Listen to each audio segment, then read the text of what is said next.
Picture this. It's November 19th, 2025. You are standing in Washington, D.C. The air is crisp, camera shutters are just firing off like a machine gun, and you are witnessing this incredibly rare, honestly kind of disorienting moment of overwhelming bipartisan unity. Which, we literally never see anymore. Never. You have Democrats and Republicans, lawmakers who fundamentally cannot agree on the color of the sky, and they are standing shoulder to shoulder. The president is sitting right there at the Resolute desk, signing the Epstein Files Transparency Act into law. Right. And the promise made to the American public that afternoon was so simple, but massive. Total visibility. Exactly. Total visibility.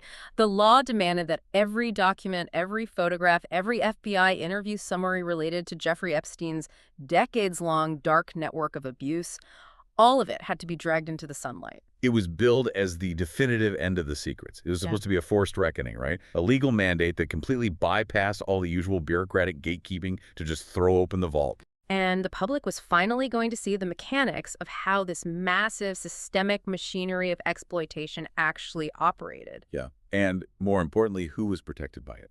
But let's fast forward just 2 months. The reality of that promise hits, and I mean, it hits hard. The Department of Justice dumps 3.5 million pages onto the internet. Which sounds great until you look at the math. Right, because the catch is they quietly kept 2.5 million pages completely hidden, and the files they did release, they were manipulated in ways that just defy belief. Oh, absolutely. They ended up protecting the names of alleged abusers while exposing the identities of victims who had never even spoken publicly. It's sickening, and they used the database to monitor the lawmakers who were investigating them. Which is just wild to think about. It is, and perhaps most chillingly, we are now looking at concrete, documented evidence that a cover-up didn't end with that signing ceremony.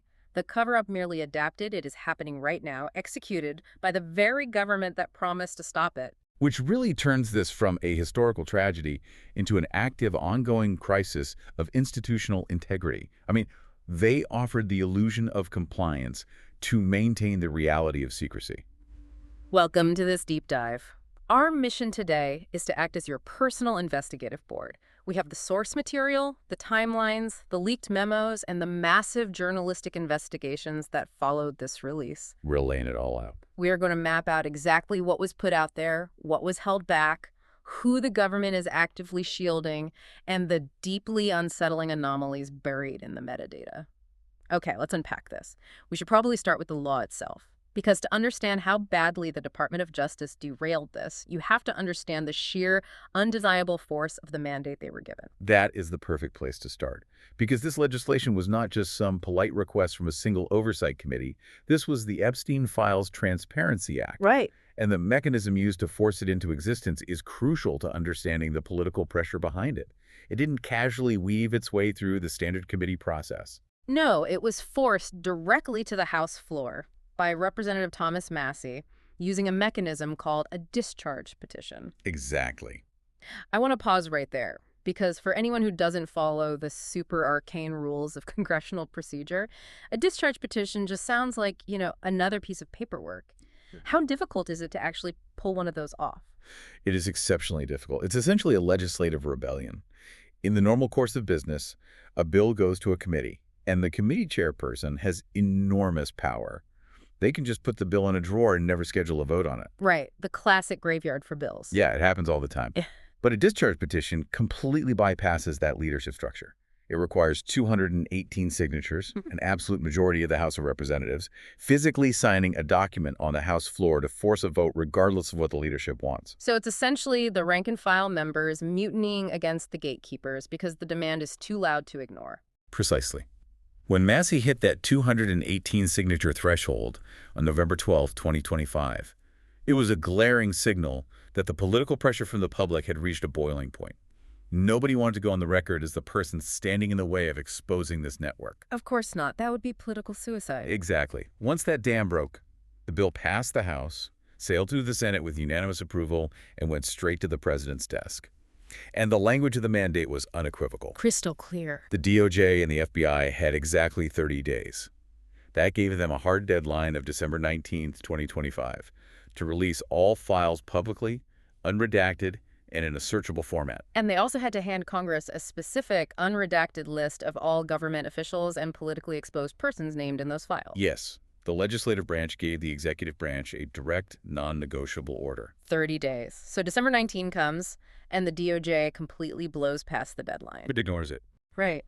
When they finally do start pushing material out, it is not a neat, organized, searchable database like the law demanded. It happens in 5 chaotic waves. Let's look at waves 1 through 4, which sort of trickled out from late December into January 2026. If you dig into the mechanics of what they released, it becomes clear this was not an exercise in transparency, it was an exercise in padding. Padding is a very mild way to describe what they did. When data journalists and independent investigators started running these initial files through e-discovery software, the anomalies were glaring. Oh, yeah. First, they found hundreds of pages completely blacked out, which directly violates the unredacted clause of law. But the more insidious tactic was how they inflated the page count. How exactly do you inflate a federal document dump? I mean, pages are pages, right? You recycle public information. Wait, what do you mean? The DOJ took thousands of pages of court documents, transcripts, motions, rulings from past civil and criminal trials that were already publicly available on Pacer. The federal court record system. Right. Anyone can log at a Pacer. So they took these old public documents, dumped them into this new transparency release to make the pile look bigger, but, and here's a twist of truly bizarre bureaucratic logic, they added new redactions to them. Wait, I want to make sure I'm following the logic here, because this is insane. It really They is. took documents that you or I could go online and read right now in their entirety, pulled them into this new database, blacked out sections that were already public knowledge, and then counted them toward their mandated transparency release. That is exactly what they did. They literally made public documents less accessible to artificially boost their compliance numbers. That is unbelievable. So by December 30th, the New York Times reports the DOJ is supposedly reviewing 5.2 million files, but then a court filing drops on January 5 showing they had actually only reviewed about 12,000 documents. Which is nothing. It's less than 1/4%. The pressure is mounting, the public is getting furious, the clock is ticking, and that brings us to Wave 5, January 30, 2026. Deputy Attorney General Todd Blanche steps up to the microphone. Here we go. He announces what he calls the final release, declaring the DOJ is now in full compliance. And his version of full compliance was dropping an additional 3 million pages onto the internet overnight. Just a massive dump. Yeah, that brought the total to about 3.5 million pages, alongside 2,000 videos and 180,000 images. But the critical failure here, the thing that immediately tipped off investigators, was the format. There was zero organization. No index, no directory, no chronological sorting at all. Nothing. In the legal world, when you hand over millions of documents in discovery, you use something called a load file. Okay, what's a load file? It's basically a piece of metadata that tells the computer how all these millions of pages relate to each other. Like who sent an email, who received it, what date it was sent, what attachment goes with what message. Oh, so it makes it actually readable and searchable. Exactly. But the DOJ stripped all of that away. They provided a massive, unsearchable digital landfill of PDF files, FBI 302 interview records, private emails, flight logs, and court documents, all jumbled together without any connective tissue whatsoever. It makes me think of a scenario where, okay, imagine a judge orders a corrupt bank to hand over their financial ledgers to an auditor. Right. And the bank responds by taking 3 tons of unsorted, shredded receipts, driving a dump truck to the auditor's house, and just burying their front lawn in paper. Technically, you handed over the receipts. Practically, you have made it mathematically impossible for a human being to find the fraud. What's fascinating here is the tactical application of chaos. Tactical chaos. I like that phrase. Yeah, in the intelligence community and in massive corporate litigation, secrecy is not just maintained by locking a document in a safe. Secrecy can be actively maintained through sheer volume. Like hiding a needle in a haystack. Exactly. If you want to hide a specific needle, you don't necessarily need to destroy the needle. You just build a 3.5 million page haystack on top of it. By stripping the metadata and dumping these unindexed PDFs, the DOJ forced journalists and citizens to read the files page by page, effectively exhausting the resources of anyone trying to look for the truth. And even with that massive haystack, we run into the most glaring, undeniable flaw in the DOJ's full compliance narrative: the math problem. The math does not lie. It doesn't. If you're listening to this and you want to understand where the smoking gun of this cover-up begins, It starts with a simple subtraction problem. The Department of Justice officially, on the record, acknowledged they had identified approximately 6 million pages of potentially responsive documents related to Jeffrey Epstein's network. But they only released 3.5 million. 6 million minus 3.5 million leaves 2.5 million pages. Missing. Just gone. Nearly half of the entire archive the law demanded they release is sitting in the dark.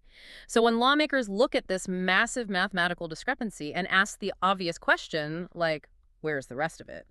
Deputy AG Blanche rolls out a laundry list of legal defenses. He sent a formal letter to Congress attempting to justify the missing 2.5 million pages.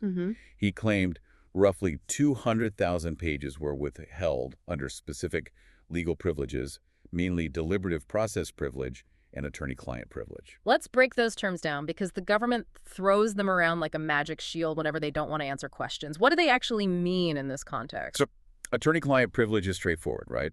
It protects communications between a lawyer and their client. Okay, that makes sense. But deliberative process privilege is a much broader, way more malleable tool. It's an executive branch privilege designed to protect the internal debates of government agencies. How so? Well, the theory is that government officials need a safe, confidential space to debate policy options before making a final decision. They don't want their raw brainstorming thoughts to be made public. So the DOJ is arguing that internal emails between federal prosecutors discussing how to handle the Epstein case may be debating whether to offer a plea deal or drop a charge, should be kept secret to protect their process. Yes.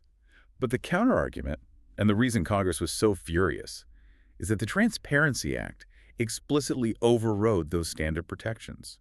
The law didn't say release everything unless it embarrasses the DOJ's decision-making process. Right. It said release everything. And those privileges only account for 200,000 pages anyway. What about the other 2.3 million? Blanche lumped the rest into several broad categories.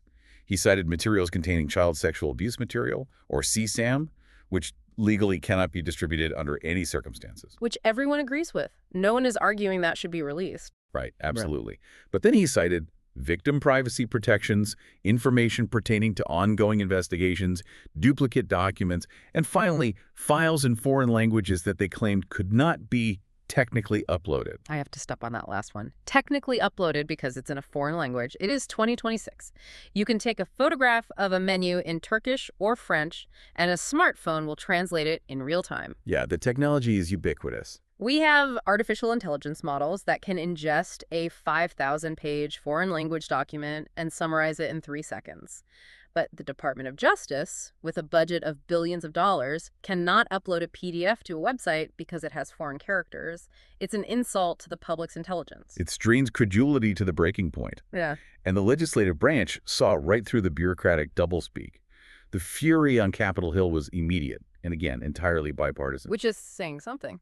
Democratic Representative Ro Khanna, who was a key co-sponsor of the Transparency Act, went on the record stating that withholding nearly half the documents raises severe constitutional questions. Yeah. The House Oversight Committee fired off a formal letter pointing out the sheer absurdity of the DOJ claiming full compliance while simultaneously admitting in writing that they withheld millions of pages. We also saw Republican Senator Cynthia Lummis get involved.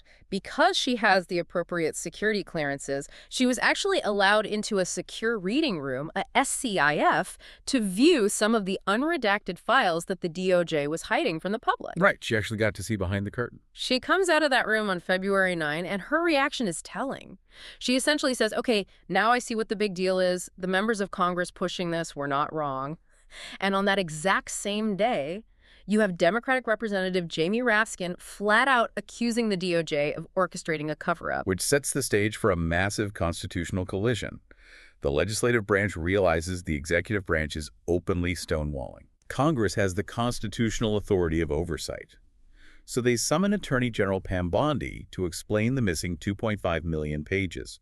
On February 14, Bondi attempts to defuse the situation by sending a 6-page letter defending the department's redactions and withholdings. But a letter is not sworn testimony. Congress essentially responds, thank you for the letter, but that is not going to cut it. We need you sitting in a chair, under oath, answering questions. They serve the Attorney General with a congressional subpoena. And her response to that subpoena really reveals the depth of the institutional arrogance at play. She dodges the sworn deposition entirely. Shocker. Instead of sitting down under oath, where there are severe legal consequences for perjury or misleading Congress, she orchestrates a voluntary closed-door meeting with committee members. No cameras, no public transcript, no oath. Correct. And by all accounts, that meeting descended into total chaos. The tension was so high, and the refusal to answer direct questions about the missing pages was so blatant that Democrats actually stormed out of the room. Bondi flat out refused to commit to complying with the subpoena for the underlying documents. We even had a senior DOJ official speaking anonymously to reporters during this standoff, saying the department just wants to move on from the Epstein investigation. They blamed the massive discrepancies on mistakes in document reviews, claiming that when you're dealing with millions of pages under intense public pressure, overworked paralegals are going to make a ton of sorting errors. If we connect this to the bigger picture of how government bureaucracies operate, we made a mistake is the ultimate fallback defense. But it's structurally weak when you look at their actual actions. I completely reject the mistake defense. I mean, think about the logic. If it was genuinely just a clerical error, like if some IT contractor accidentally flagged a folder of 1 million pages incorrectly, why defy a congressional subpoena? Right, you just fix it. Exactly. If you have nothing to hide, you walk into that committee room, you sit down under oath, you say, listen, we had a software glitch, we missed a batch of files, we are reprocessing them right now. You fix the error. You do not trigger a constitutional crisis and risk contempt of Congress charges over a clerical typo. It doesn't make any sense. You fight a subpoena when handing over the documents is more damaging than the political fallout of defying the subpoena? That is the defining calculus of bureaucratic stonewalling. It's a textbook tactic to run out the clock. The DOJ knows the modern news cycle moves at lightning speed. Oh yeah, by tomorrow there's a new scandal. Exactly. If they can delay the process, deflect the questions with vague letters, and refuse to testify under oath, they are gambling that a new crisis will emerge next week, the media will get distracted, and the public will eventually move on. It highlights the inherent friction between Congress passing a law that represents the will of the people and the entrenched bureaucratic apparatus deciding whether they feel like executing it. And the most tragic part of the stonewalling is the justification they used. The DOJ claimed they needed to withhold these 2.5 million pages largely to protect victim privacy. Yeah, that's what they said. But if we look at what they actually did with the 3.5 million pages they did release, that defense crumbles. This brings us to the redaction scandal, which is, without question, the most viscerally cruel aspect of this entire operation. It is the ultimate irony of the release. The Department of Justice stood behind podiums claiming they were holding back information to shield the privacy of Jeffrey Epstein's victims. Yet within hours of the database going live, attorneys representing those very survivors began reporting massive, devastating collateral damage. We really need to understand who these victims are. We were talking about women who were trafficked when they were teenagers, women who endured unimaginable trauma, survived it, managed to rebuild their lives, started families, pursued careers, and purposefully chose to remain completely anonymous. They wanted nothing to do with the public eye. They never did interviews, they never wrote books, they trusted the federal government with their testimony under the promise of confidentiality. And suddenly, without warning, their full names, along with highly intimate identifying details of the abuse they suffered, are dumped into a publicly searchable 3.5 million-page database by the very agents who promised to protect them. The fallout was immediate. Brad Edwards, an attorney who has represented dozens of Epstein survivors for years, publicly condemned the release. Understandably. Sky Roberts, the brother of the late Virginia Giuffre, who was one of the most prominent accusers and tragically passed away in 2025, he was incredibly vocal about the damage. He pointed out the generational trauma this causes. He noted that the families, the children, and the employers of these survivors are going to stumble across these intimate details online. It's horrific. He stated, and I quote, "They're redacting the names of perpetrators, and they're unredacting the names of victims." Quite the opposite of what the Epstein Files Transparency Act was meant to do. Independent analysts confirmed that at least 31 completely unknown victims were suddenly exposed to the globe. Let's use a mechanical analogy here because human error just does not cover this level of systemic failure. Imagine a highly secure bank. The bank manager installs a state-of-the-art titanium vault to protect the CEO's massive year-end bonus. But to pay for that vault, they take the personal ATM PIN codes of all the tellers who work there and publish them on a billboard outside the front door. That's exactly what it feels like. The system is designed to lock down and protect the most powerful person in the building while treating the frontline workers as completely disposable. Because while these innocent victims were being doxxed, the powerful alleged abusers were being meticulously protected by the DOJ's redaction software. The visual evidence of this disparity is striking. Included in the released files was a co-conspirator diagram. What exactly is that? This wasn't a sketch made by a journalist. It was an actual visual map drawn up by federal investigators, connecting the dots of Epstein's inner circle. The individuals who allegedly facilitated, funded, or directly participated in the trafficking enterprise. Okay.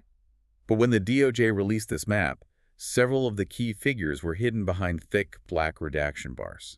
They only took those black bars off after Representative Massey and other lawmakers practically screamed at the DOJ behind closed doors.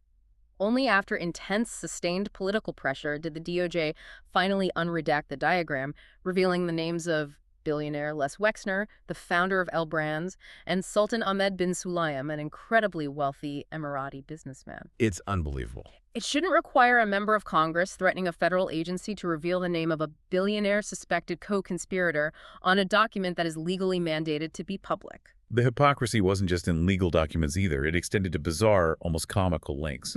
Journalists from NPR were combing through the digital landfill and found a scanned copy of a generic news article included in the files. A newspaper clipping. Literally just a standard newspaper clipping. And in that article, there was a standard photograph of Donald Trump. The DOJ had literally placed a black redaction square over Trump's face in a publicly available newspaper clipping. You're kidding. No, I'm serious. Yet, in that exact same batch of documents, the deeply personal testimonies and names of trafficking victims were left completely visible. They took the time to digitally draw a black square over a famous face in a newspaper, but couldn't be bothered to run a basic text search to redact the name of a victim. Yes, and we have to analyze the profound chilling effect this operational failure has on the broader justice system. Think about the message this sends to a survivor of any powerful trafficking network operating today. Oh, absolutely. Why would anyone come forward? Exactly. If you come forward, if you risk your life to tell federal agents what happened to you, the institution will instinctually default to protecting the powerful over the vulnerable. Even when a transparency law is unanimously passed by the United States Congress demanding the exposure of the elite, the bureaucratic machinery will spend its energy shielding the billionaires and the politicians while treating the victims as acceptable collateral damage. It's a systemic betrayal that fractures public trust in law enforcement for a generation. Completely. Since we're looking at the mechanical differences in who the government chose to shield versus who is exposed, let's pivot and examine the network of powerful figures who actually do appear in the 3.5 million pages.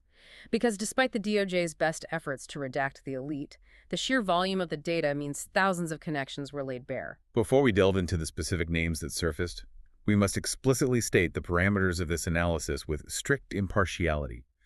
A name appearing in these government files is not, in and of itself, evidence of criminal behavior. Right. Very important point to make. Jeffrey Epstein didn't just run a trafficking ring. He aggressively cultivated a sprawling ecosystem of social, philanthropic, scientific, and professional ties with the global elite. The 3.5 million pages are a chaotic mix of flight logs, calendar invites, private emails, philanthropic proposals, and unverified investigative tips. Many powerful people interacted with him purely in a professional or social capacity, completely unaware of the underlying criminal enterprise. We are mapping proximity to the network, not inherently proving culpability. That is a critical baseline. We are analyzing the ecosystem he built, which spanned both sides of the political aisle and every major industry. So who appears in this newly released data ecosystem? Well, we see tech billionaires like Elon Musk, with new, previously unreleased email correspondence surfacing regarding a potential visit to Epstein's private island. Okay. We see former President Bill Clinton. His extensive travel with Epstein was already public knowledge, but the new files provide additional logistical context and scheduling details. Bill Gates appears in newly uncovered correspondence regarding their philanthropic meetings. And it goes beyond just the famous billionaires. The files also name prominent figures currently operating at the highest levels of the political and financial spheres. Right. Howard Lutnick, the current United States Commerce Secretary, is shown corresponding with Epstein through intermediaries in 2011 and 2012. This detail is notable to investigators because it occurred years after Lutnick had reportedly vowed never to associate with Epstein again following Epstein's 2008 conviction in Florida. And there are more political figures, right? Yeah, you have Kevin Warsh, the president's pick for Federal Reserve Chair, appearing on an invite list for a 2010 Christmas gathering hosted by Epstein. Kathy Rumler, the former White House counsel under the Obama administration, appears in new correspondence logs. Former Israeli Prime Minister Ehud Barak is noted in the files as having stayed at a New York apartment building owned by Epstein, accompanied by his wife. It is a staggering cross-section of global influence. Tech, finance, domestic politics, international diplomacy. And then you have the tier of individuals specifically designated by the FBI in these files as suspected co-conspirators. People like Ghislaine Maxwell, the French modeling agent Jean-Luc Brunel, and Liz Wexner, whose immense wealth helped fund Epstein's early operations. And the exposure of this network isn't just an academic history lesson. The release of these files is triggering massive, real-world legal consequences across the globe right now. Tell me about that. What's happening internationally? The international ripple effects have been immediate. Foreign jurisdictions are not bound by the DOJ's reluctance. In February 2026, based on evidence and network connections exposed in these files, former Norwegian Prime Minister Thorbjørn Jagland was formally charged. A former prime minister. Wow. Yes. In the United Kingdom, Prince Andrew and the highly influential British political strategist Peter Mandelson were arrested and subsequently released on bail. The international law enforcement apparatus is actively moving on the intelligence contained in these documents. Which naturally brings us to the most debated, heavily scrutinized concept in the entire history of this criminal enterprise, the client list. The holy grail of the Epstein saga. Exactly. In July 2025, just months before the Transparency Act was passed, the Trump DOJ released a formal memo. In that memo, they claimed that a consolidated master client list simply does not exist. Furthermore, they stated they found no credible evidence that Epstein actively blackmailed prominent individuals. A conclusion that fundamentally contradicts the understanding of almost every independent researcher, investigative journalist, and victim advocate who has spent years studying Epstein's methodology. I have to ask, how is that structurally possible? We are talking about a man whose entire operation, his entire currency in the high-stakes world of the global elite, was built on leverage. He wired his mansions with hidden cameras. He gathered massive amounts of intelligence on the private lives of billionaires and politicians. He orchestrated highly compromising scenarios. He was a master manipulator. Right. So how does a man who functions essentially as a private intelligence agency not leave behind a ledger of his leverage? It defies everything we know about how criminal blackmail rings operate. If we connect this to the bigger picture, if we look at the mechanics of intelligence gathering, we have to evaluate the concept of kompromat. It's a Russian intelligence term for compromising material. Okay, kompromat. The public often imagines a literal, formatted Excel spreadsheet titled Client List, with names and dates neatly organized in columns. Whether a specific document matching that exact description exists is almost beside the point. The network itself functioned as a decentralized, self-sustaining web of mutual leverage. Meaning the leverage was baked into the relationships themselves. Exactly. Epstein didn't necessarily need to threaten someone with a videotape to exert control. The currency of his realm was unspoken complicity. If a powerful politician or CEO knows that Epstein knows what happened on that island or in that townhouse, the blackmail is implicit. It just understood. Yeah, it dictates how they treat him, how they fund him, and how they protect him.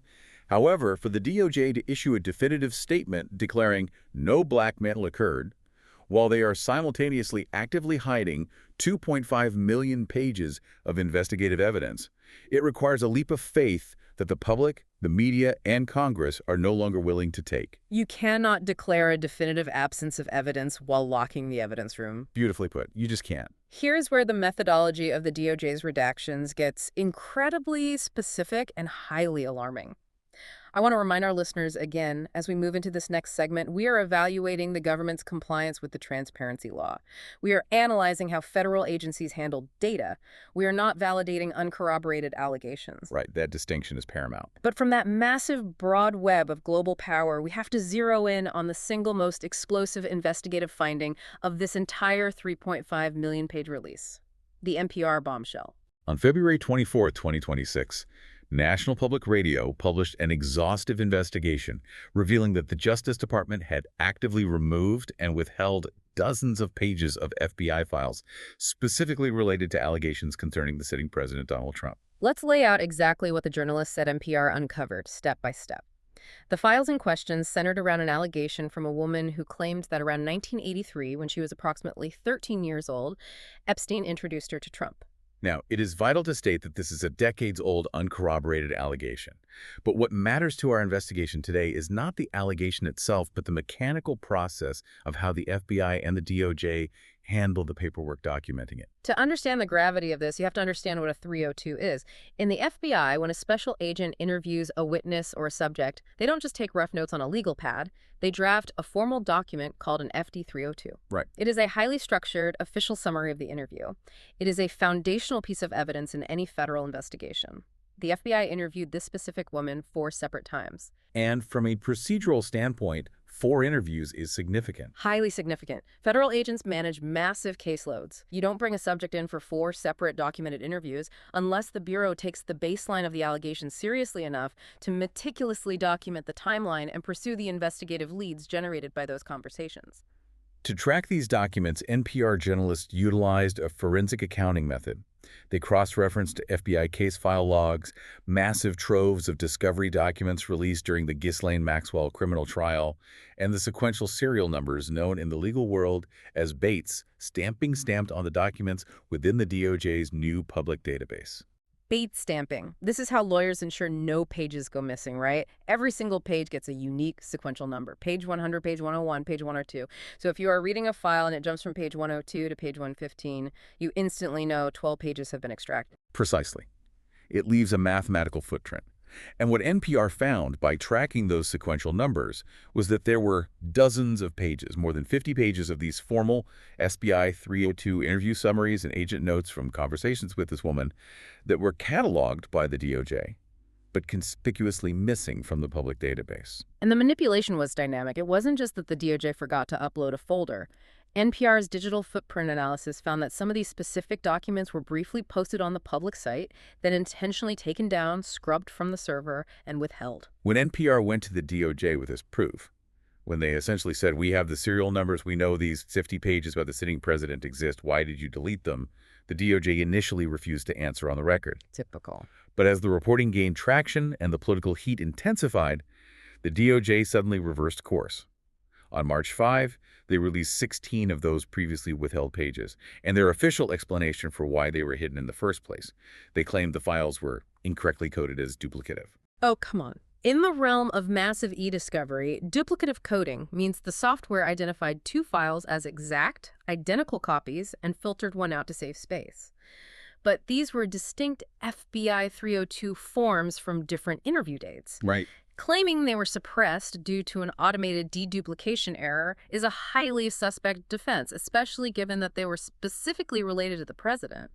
It is the equivalent of a dog eating your homework, but the dog only selectively ate the paragraphs criticizing the principal. That is the perfect analogy. And even after they released those 16 pages under pressure, NPR kept tracking the sequential numbers.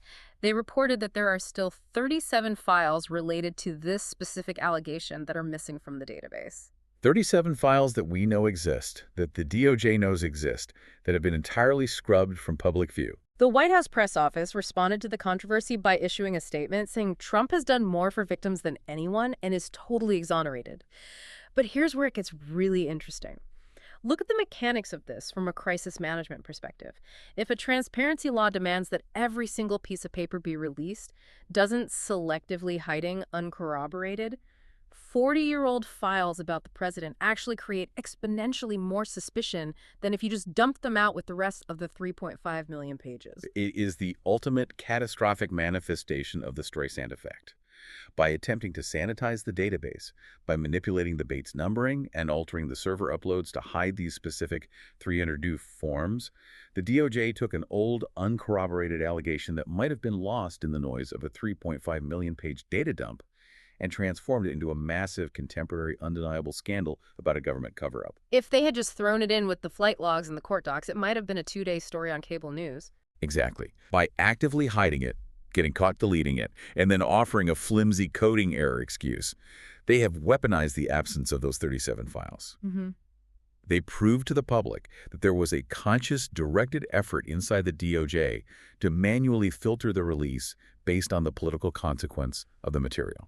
And the cover-up wasn't just limited to scrubbing uncomfortable documents from a website. It extended into active counterintelligence. It was about monitoring exactly who was looking for those scrubbed documents.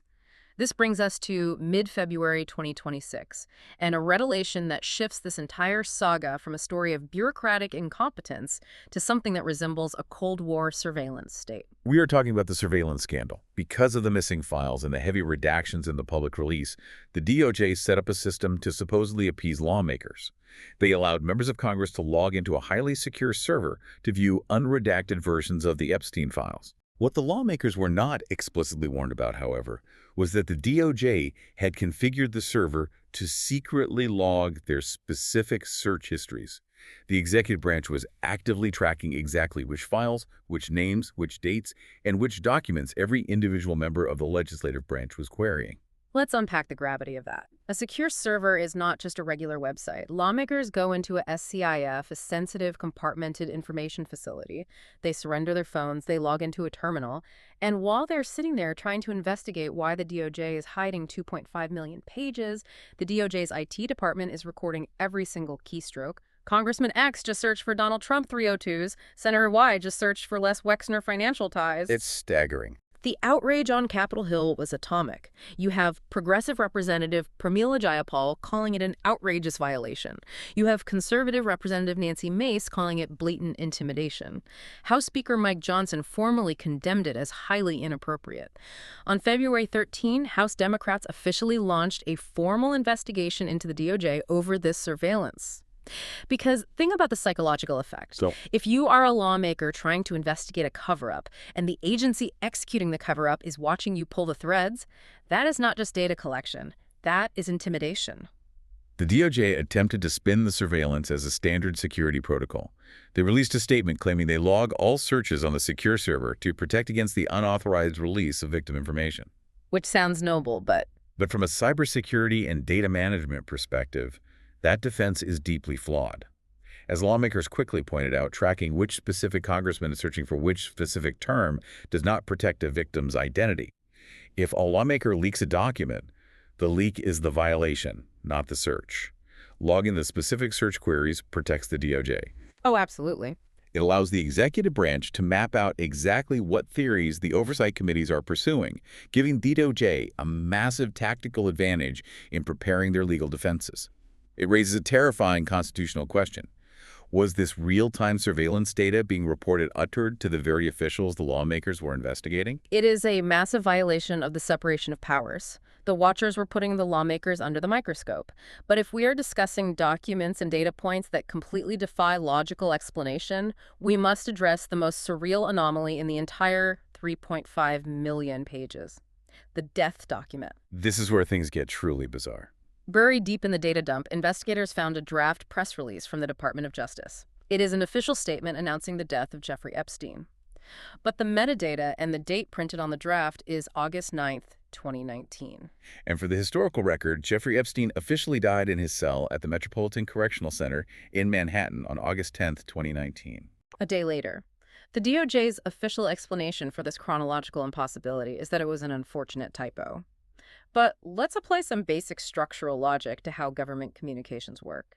If you receive an obituary in the mail for your neighbor, and it arrives in your mailbox on a Tuesday, and your neighbor unexpectedly dies on Wednesday, you do not call the post office and assume they made a typo on the postage stamp. Right. You call the police. Exactly. A typo is writing 2018 instead of 2019. A typo is misspelling a name. But drafting an advanced death announcement, coordinating the internal PR strategy for the demise of the most high-profile, closely monitored federal prisoner in the world, a full 24 hours before he supposedly commits a spontaneous suicide in a highly secure facility while the guards are allegedly sleeping and the cameras miraculously malfunction. That is not a clerical error. That is advanced knowledge. It is a timeline discrepancy that shatters the official narrative of a spontaneous event. Yeah. In corporate or government crisis communications, you draft statements based on events that have already occurred or events you are actively planning to execute. You prepare statements for a scheduled press conference or an impending indictment. You do not accidentally draft an incredibly specific press release announcing a completely unforeseen suicide a day before it It happens. just doesn't happen. If we connect the existence of this death document to the active surveillance of Congress we just discussed, the paradigm shifts. We're Yeah. no longer merely analyzing a bureaucratic failure to upload PDF files. We are looking at the stark symptoms of an unchecked intelligence and security apparatus that operates entirely outside the bounds of public accountability or legislative oversight. So, with all of this evidence laid out on the table, the mathematical impossibility of the 2.5 million missing pages, the cruel exposure of victims while billionaires were redacted, the 37 intentionally hidden files concerning the president, the real-time spying on congressional investigations, and a death document drafted a day before the death. Where are we right now? It's March 22, 2026. What are the mechanisms of accountability moving forward? The fallout is progressing simultaneously on multiple fronts. Congress has realized that letters and subpoenas are insufficient. A bipartisan coalition is currently drafting new, highly aggressive, secondary legislation specifically designed to force the release of the remaining 2.5 million pages, likely with punitive measures attached for agency noncompliance. Which is huge. Yeah. And the House Oversight Committee is refusing to let the subpoena against Attorney General Bondi expire. They're escalating the legal pressure to compel sworn testimony. Furthermore, a growing chorus of lawmakers is demanding that an independent special counsel be appointed, completely detached from the DOJ chain of command, specifically to investigate the DOJ's handling, redaction, and suppression of this transparency release. And the global ripples are expanding beyond Washington, too. Turkish prosecutors have formally opened criminal investigations utilizing the newly unredacted network connections. Major academic institutions, including Barnard College and Harvard University, have launched internal investigations into their trustees and former presidents whose deep financial and social ties to the network were illuminated in the unredacted correspondence. The reckoning is spreading. But there is a massive, unprecedented shadow looming over all these attempts at accountability, and her name is Ghislaine Maxwell. That is the ultimate wild card in this legal ecosystem. Jeffrey Epstein's convicted co-conspirator, who was the architect and manager of the trafficking logistics, is currently serving a 20-year sentence in federal prison. And she has a formal pending request for presidential clemency sitting on Donald Trump's desk. How does that pending clemency request alter the gravity of everything we have unpacked today?